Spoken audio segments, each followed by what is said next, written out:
Hi guys, and welcome back to this series. As you know, we're changing the way in which you work, and today we're going to be talking about connections. Now, connections are one of my favorite features inside of this application because they just make the whole world of difference when compared to static reports, whether we're talking about Excel or we're talking about PowerPoint or PDF or whatever. You'll see that this makes for a much more dynamic analysis, and that's one of the key elements for you to want to actually fetch certain pieces of information and data. So without any further ado, let's start. As you can see here, this is a report for Procter & Gamble. This is just an example report for the month 10, so in October from last year. And what we're going to see here is a pretty customized report, but again, you've already had the chance to see this kind of more customized reports in other videos. So although this seems nice, this is not the main focus of this video. You can see here a comparison between different competitors there, monthly values for the whole of Procter & Gamble, in-month evolutions, previous year comparisons, comparisons by channels and by time bands and even by weekdays. You have everything here. But the part that I really want to focus on is this part right here. So this is a menu that we've built with the application's tools. And what happens is that, as you can see here, you have some values for Ambipur, which is one of these brands right here. You can also see the creativity there. And so, Sabia que com o passar do tempo fica habituado aos odores da sua casa? Scrolling this dashboard, you're going to see a more focused analysis on a certain brand. Okay, so in this case is Ambipur. So you might be thinking, hold on, this is not even my most important brand, or maybe I would like to see another one. Do I have to repeat all of those widgets? And that's, as you're probably already expecting it, that's where these connections come in handy. So let's suppose you have these in your tablet, you're in a meeting, and someone asks you, okay, that's interesting, but I really need to know, for example, these values for Gillette, just as an example. What you can do, you can just click on this, and as you can see, boom, it's already done. It's automatic. You have all those values for Gillette. And this is one of the main features of the application. You can click on a widget, and this widget has this look, but this could be, for example, a bar chart. You could click on a bar, and I'll show you this later, and it would automatically send to the other widgets. It can be multiple, as you can see here. You can see now the insertions for Gillette, you can see here the creativities as well. And as you scroll down, and I'm going to show you, you can see just how much this has done for you. So for example, we have here a channel distribution for Gillette. And now you can even drag these even further because you have here this dispersion. And I can just go here, for example, and click on Fox or on Fox Comedy or AXN.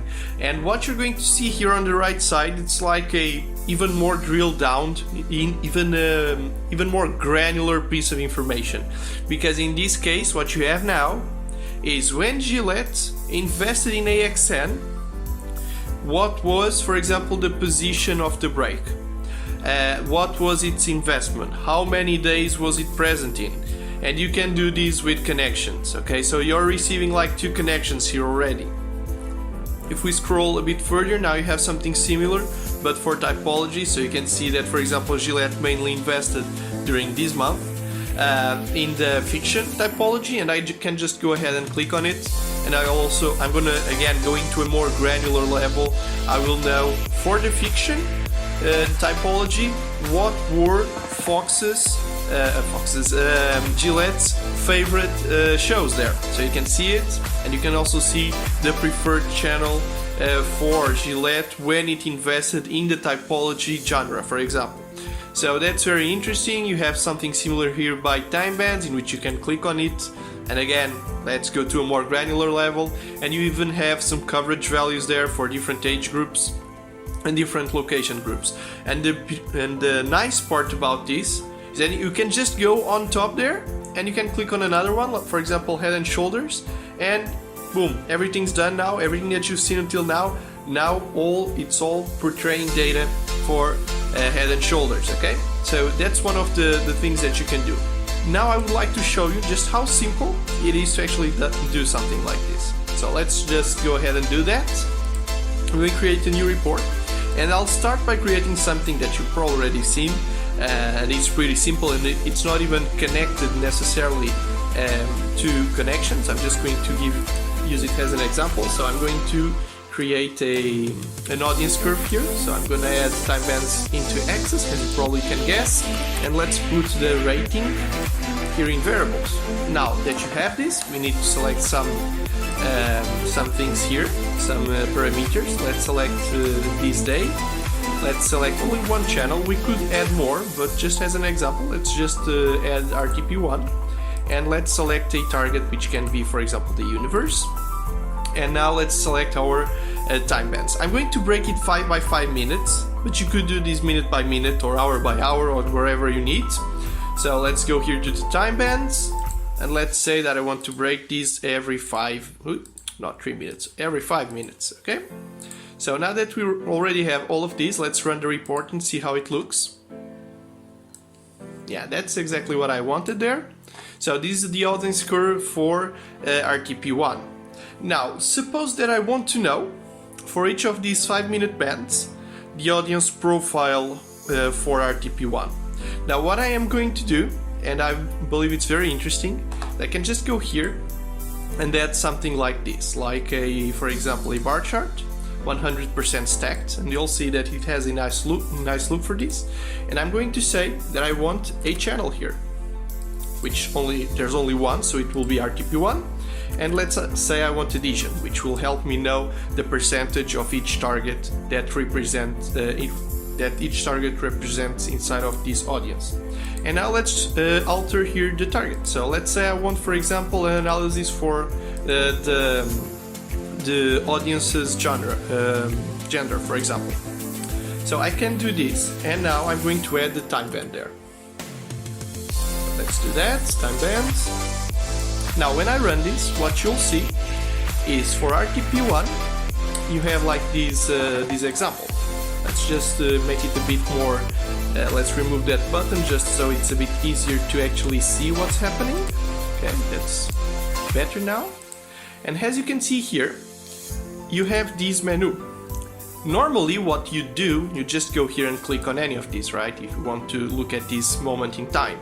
But it's not very easy to be looking here, trying to figure out an interesting point, and then trying to figure out, okay, this is this band, and then I'll have to go there and click on the other one and find the band that I want. That's complicated. That's not how we do things with YumiWeb. So what we'll do, we'll just go here, go to connections, and say, okay, I want to send a connection to this new widget, okay? I'm going to say it's an on-row select. Basically, this means that the point that I select here, I want you to send it to this filter, okay? So if I now run the report, you will see that it starts out in the first one. So, and now I can just go here and click on this one. There you go. You have automatically a way to see these bands by genre actually. So now we can take it a step further, just so it looks a bit more automatic. Let's do a nice trick here, and let's just hide this. It looks better like that. And now I can just go here and copy paste this one 2 times, just so we have more information here. Let's paste this one as well. And now I could just go ahead, and the only thing I'm going to do, because everything else is already done, is change the targets that I actually want to report on. So let's add for example, the regions of Portugal, and let's in this one add the age brackets. So let's just do that. Okay. And now the last thing that we need to do is that example that we've seen what I've done before. So I need to go here, and let's add those connections. Now, the next time I run the report, what you'll see, it's something much better looking, okay? So I can just go here, click on any point, and there you go. You have a audience profile 5 minutes by 5 minutes.